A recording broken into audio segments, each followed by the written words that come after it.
Hey, I'm Sonny, and Modern Warfare 2019 activated something in me I thought was lost since I was young playing Call of Duty on the PS3. Great gameplay, mostly great maps, and solid systems and progression. I swear, playing that game made me hit the Benjamin Button regression to Kyle, age 13. Loves Monster and punching holes in the wall, hates school and his parents. But Modern Warfare 2, the gameplay is great as expected, slide cancelling nerfed, people are still Sonic fast but the meta's changed from sliding around corners to jumping around corners, which is better or worse depending on who you ask. The gunplay feels great. Yeah, there's definitely a bit too much camera recoil, but they look and feel great, and the animations are outstanding as expected. But man, I can't help shake the feeling that this period of time before Season 1 was the real beta. The game has 10 maps. It would have been 11 if not for copyright reasons apparently, but it feels like there's about 3. The good maps aren't as good as Modern Warfare 2019's, and frankly, the only really good map is Farm 18. The other maps are average, and 2 of the maps just confuse and annoy the shit out of me. Border Crossing and Tarak. Let's start with Tarak. All my friends say it feels like a map that's unfinished, or was a part of something that's been changed at the last minute, and after the Season 1 reveal, we find out it's a part of the Warzone 2 map, which brings up the question, was it designed as its own map, or as a part of the Warzone map, and then chunked out and put piecemeal into the multiplayer? With 4 out of the 10 multiplayer maps being a part of Warzone, I have to ask, which came first, Activision, the chicken or the egg? Frankly, I'm mad either way, because the flow of this map sucks. Fuck your 3-lane working map flow systems. We have a bunch of shit around the outside of the map and the important building in the center. The only strategy in this map outside of objective modes is to spawn and sprint to the center buildings to get in the fight. If you get into fights on the outskirts, it's only because you accidentally ran into an enemy on the way to the center, or that someone needs long-range sniping kills for camo challenges. Border Crossing, on the other hand, we knew from the start it was part of a larger ground war map that was then shrunk to just one section. But why the fuck was it this specific section of the map? It's claustrophobic, you're wall-to-wall with cars primed to be blown up by an enemy grenade. My squad strategy to try and make this map more enjoyable is to pre-nade the cars on our side to stop the enemy doing that to us. And on the subject of cars, why do damaged cars' hitboxes not line up with their actual model? It's so fucking annoying to shoot through a gap in a car only for the car to suck up all your bullets and leave you with an empty mag dead on the floor. The only way to get solid cover in this map is to crouch behind the destroyed cars or to stay in the right-hand corner of the map next to the stone walls, where you just know an enemy breaching grenade is just waiting to ruin your day. Okay, so you've got a lacking map selection in comparison to those that launched with Modern Warfare 2019. What about progression and account systems? Well,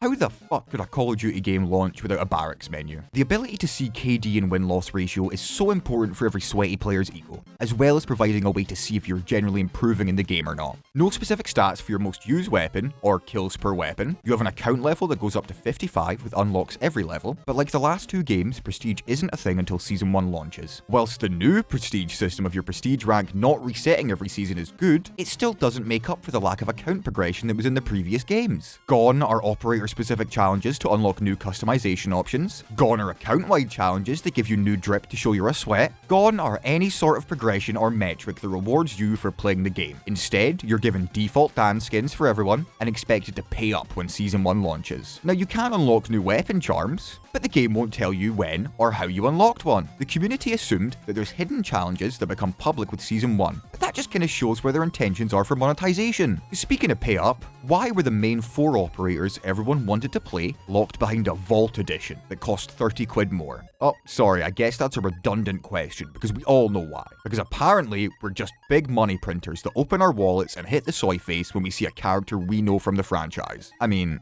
I can't talk. If I must enter the confession booth and admit my sins, I bought anime skins in Modern Warfare, and I don't regret a thing. Because for me personally, I was happy putting more money down for something I'd paid full price for, because I got hundreds of hours of fun out of it, and I felt like my playtime was actually respected. Oh, but Modern Warfare 2 has a way to increase your playtime: the weapon platform system. In Modern Warfare 2, you don't unlock all the guns by just leveling to max rank. You unlock a selection of guns through the leveling process, and then have to unlock other guns in the weapon platform system. As an example, you start with the M4 assault rifle. Once you get that gun to level 15, you unlock a new receiver that allows you to turn it into the F-Tac marksman rifle. Once you get the F-Tac to level 15, you unlock the Hurricane submachine gun. The same goes for attachments. In Modern Warfare 2, attachments are universal. The ones unlocked can be used on any gun, but each gun has unique attachments that you'll have to level up that gun to use them on other guns. So if you have a favourite scope and it's unlocked at max rank for a gun you hate, tough shit bud, you gotta level up that gun to be able to use it on other things. The system is technically cool because it makes you learn all of the guns if you want to unlock everything, but the one specific gun you might want to use could be behind 3 other gun unlocks, and with how slow weapon leveling feels, it can be a slog to use a weapon you hate just to get to a fun one. And with hardcore not being in the game at launch, it makes leveling pistols and melee weapons an absolute bitch. And no Activision, I'm not gonna call it tier 1. It's hardcore. Why change what already worked? And with this weapon receiver leveling system, this brings me on to my next big complaint, the UI.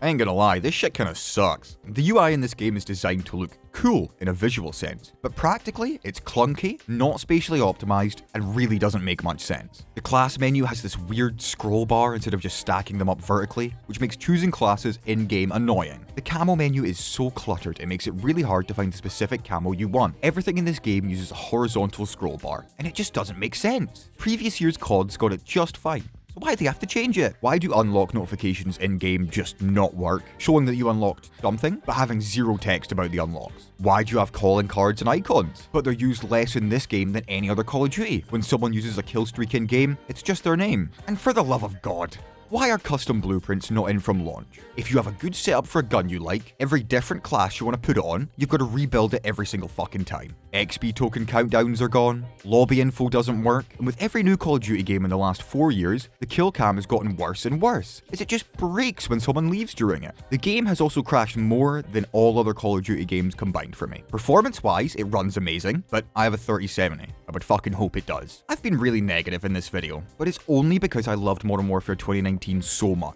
and that I really enjoy the game's core gameplay. But the missing features and the focus on Warzone 2 and DMZ really scare me. With Season 1, the first 2 new maps to come back are Shoot House and Shipment, the 2 most played maps from Modern Warfare 2019. There are so many great maps throughout the Modern Warfare series, and they brought back 2 very iconic, but also very similarly playing maps. And Spec Ops, 3 missions at launch is almost pathetic. They were fun, but it was a bite-sized taste of what they could do. And Season 1's gonna bring 1 new one.